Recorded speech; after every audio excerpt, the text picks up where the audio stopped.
Les séries qui sont trop bien du début à la fin. La meilleure série du monde, alias Buffy contre les vampires. Ça va être rapide pour cette série parce que c'est une masterclass de A à Z.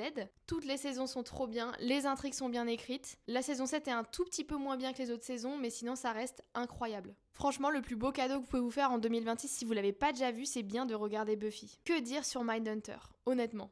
C'est la meilleure série de Netflix. Alors c'est vrai, il n'y a que 2 saisons, mais c'est bien de bout en bout. La deuxième saison est encore meilleure que la première, et ça reste un grand deuil qu'il n'y ait pas de saison 3 en préparation. Jonathan Groff et Holt McCallany dedans, c'est vraiment ouf. Un immense merci à David Fincher pour ce chef-d'œuvre. The Office, qui est pour moi la meilleure série comique jamais écrite. C'est solide du début à la fin, c'est toujours drôle. Il y a quelques petites faiblesses dans les dernières saisons après que Michael soit parti, mais ça reste vraiment trop bien. Une des séries les plus sous-cotées, à savoir Chuck. C'est une série qui est hyper bien écrite, qui repose sur des personnages ultra attachants. Il y a 5 saisons et les 5 sont trop bien. C'est une série qui regroupe plein de genres différents, à savoir action, humour, romance, drame. C'est bourré de références de pop culture et il y a des guests de fou. Il y a beaucoup de gens qui n'aiment pas la fin de cette série, pourtant ça reste une fin qui est bien, je trouve, et qui est audacieuse. Si vous n'avez pas vu Chuck, je vous encourage vraiment à aller la voir, elle est dispo sur Prime en intégralité. J'aimerais tellement m'effacer la mémoire juste pour la redécouvrir tellement c'est bien. Et accessoirement, il y a une de mes personnes préférées ever, à savoir Yvonne Strahovski dedans, qui est incroyable.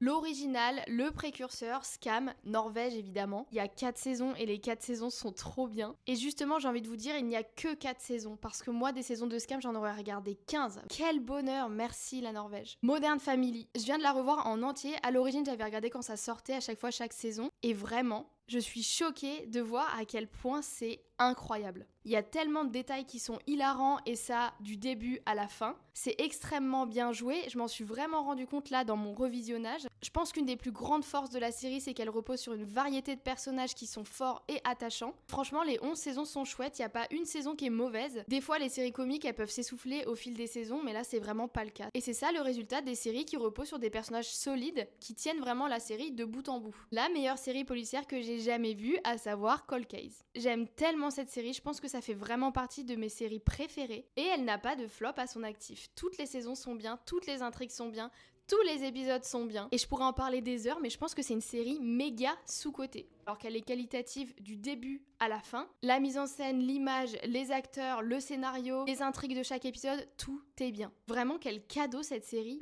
Peu importe en quelle année je regarde des épisodes, je me dis toujours à quel point genre c'est trop bien en fait. Abonne-toi!